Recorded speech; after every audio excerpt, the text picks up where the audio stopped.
BJP की booth विस्तारक योजना की शुरुआत 20 जनवरी से हो रही है और इस योजना के तहत 10 दिनों तक रोजाना 10 घंटे बूथ विस्तारकों को अपने अपने क्षेत्र में काम करना होगा।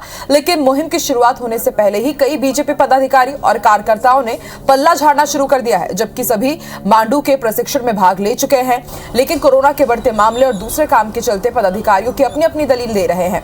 हालांकि बैठकों का दौर जारी है। सभी को निर्देश दिए गए हैं कि जिन्हें भी प्रभार मिले हैं वो इसे लेकर किसी भी तरह की कोताही ना बरते। बीजेपी के बड़े नेताओं का कहना है कि संगठन के सभी कार्यकर्ता कर्मठ हैं।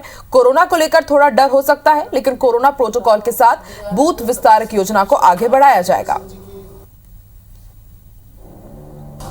20 तारीख को जब हमारी ये बूथ विस्तारक अभियान योजना का प्रारंभ होगा तो मध्य प्रदेश के अंदर जितनी संख्या भारतीय जनता पार्टी ने अपेक्षित करी है, उस अपेक्षित संख्या से लगभग 1.5-2 गुना की संख्या में कार्यकर्ता प्रवास पर निकलेगा और अपनी भूमिका का निर्वहन करेगा। 100 वर्ष ठाकुर जी के जन्म के हो गए तो 100 घंटे हम सबको देना है, सभी कार्यकर्ताओं को। तो 10 घंटे प्रतिदिन के हिसाब से 10 दिन तक 100 घंटे हर कार्यकर्ता, प्रमुख कार्यकर्ता अपने अपने बूथ पे देगा।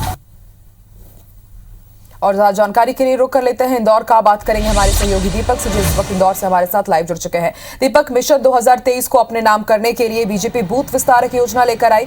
खासतौर पर इस पर फोकस किया जाएगा कि बूथ को मजबूत किया जाए और फिर जो 50% टारगेट वोट है उसे हासिल किया जाए। 20 जनवरी से इसकी शुरुआत होनी है, लेकिन उससे पहले ही जिस प्रकार से पदाधिकारी और दूसरे कार्यकर्ता इससे हाथ खींच रहे हैं, कैसे ये टारगेट पूरा होगा और अब आगे बीजेपी की क्या रणनीति रहेगी अगर जो कार्यकर्ता है, पदाधिकारी है, इसमें शामिल नहीं हुए तो?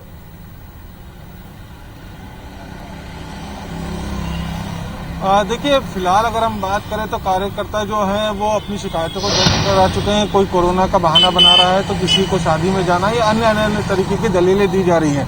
दरअसल ये संगठन स्तर पर जब बड़े नेताओं के पास ये बात पहुंची तो उन्होंने साफ तौर पर ये कहा है कि संगठन का काम है, इसमें किसी तरह की कोताही बरती नहीं जाएगी और अनुशासन के साथ में इस बूथ विस्तारक योजना को आगे बढ़ाना है। क्योंकि कुशाभाऊ ठाकरे की जन्म शताब्दी वर्ष के मौके पर ये योजना की शुरुआत की जा रही है और बीजेपी का जो टारगेट है वो इंदौर में 51% वोट प्रतिशत को बढ़ाना है, जिसको लेकर लगातार जो बीजेपी के कार्यक्रम लगातार जारी है। हालांकि कुछ मुश्किलें हो सकती है। अब ये चीजों का जो खुलासा है वो आने वाले दिनों में विधानसभा वार बैठकें होंगी और उन बैठकों में अगर वो कार्यकर्ता नहीं पहुंचते हैं जिन्हें प्रभार दिया गया है तो हो सकता है कि आने वाले समय में कोई अनुशासनात्मक की कार्रवाई उनके खिलाफ की जा सके। लेकिन इसके अलावा फिर भी और स्थितियां डामाडोल होती हैं तो प्रभार भी बदले जाएंगे। तो फिलहाल इस रणनीति पे काम किया जा रहा है, लेकिन खुलकर कोई कार्यकर्ता सामने नहीं आया है। लेकिन जो बैठकें हो रही हैं उन बैठकों में इस बात का जिक्र जरूर हो रहा है और इसी वजह से विधानसभा क्रमांक 3 में कैलाश विजयवर्गीय ने को बैठक लेने जाना पड़ा और सभी प्रभार के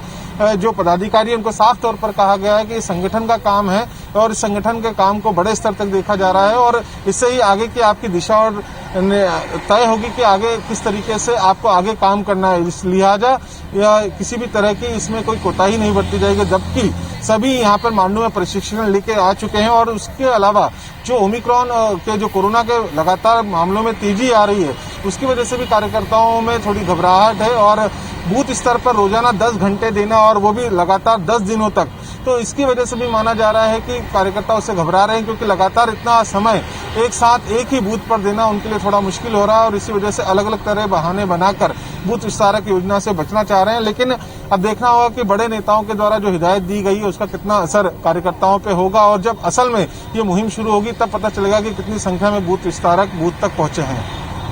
बिल्कुल दीपक, देखने वाली बात होगी क्या रंग लाएगी बीजेपी की ये मुहिम और इसमें कितने ज्यादा कार्यकर्ता जुड़ते हैं और कितने पदाधिकारी इसमें शामिल होंगे। शुक्रिया अपनी जानकारी के लिए दीपक।